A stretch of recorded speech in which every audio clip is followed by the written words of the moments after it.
Hi అండి, అందరికీ నమస్కారం. ఈరోజు శ్రీ మహాలక్ష్మి అష్టకం చదువుకుందామండి. శ్రీ మహాలక్ష్మి అష్టకం. నమస్తేస్తు మహామాయే శ్రీపీఠే సురపూజితే శంఖచక్రగదాహస్తే మహాలక్ష్మీ నమోస్తుతే.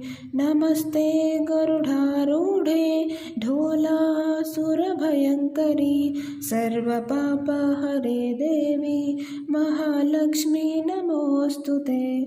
सर्वज्ञे सर्ववरदे सर्वदुष्टभयङ्करी सर्वदुःखहरे देवी महालक्ष्मी नमोऽस्तुते.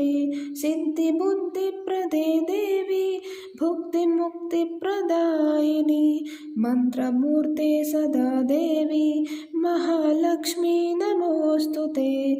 आद्यन्तरहिते देवी आदिशक्ति महेश्वरी योगज्ञे योगसम्भूते महालक्ष्मी नमोस्तुते. स्थूलसूक्ष्मे महारौद्रे महाशक्ति महोदरे महापापहरे देवी महालक्ष्मी नमोस्तुते.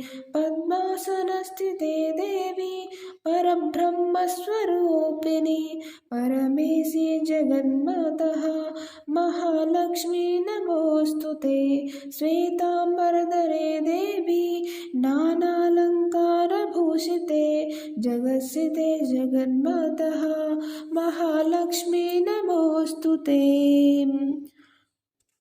महालक्ष्म्याष्टकं स्तोत्रं यः पठेर्भक्तिमान् नरः सर्वसिद्धिमवाप्नोति राज्यं प्राप्नोति सर्वदा. एककाले पठे नित्यं महापापविनाशनं द्विकालं यः पठे नित्यं धनधान्यसमन्वितं त्रिकालं यः पठे नित्यं महाशत्रुविनाशनं महालक्ष्मीर्भवे नित्यं प्रसन्ना वरदा शुभा.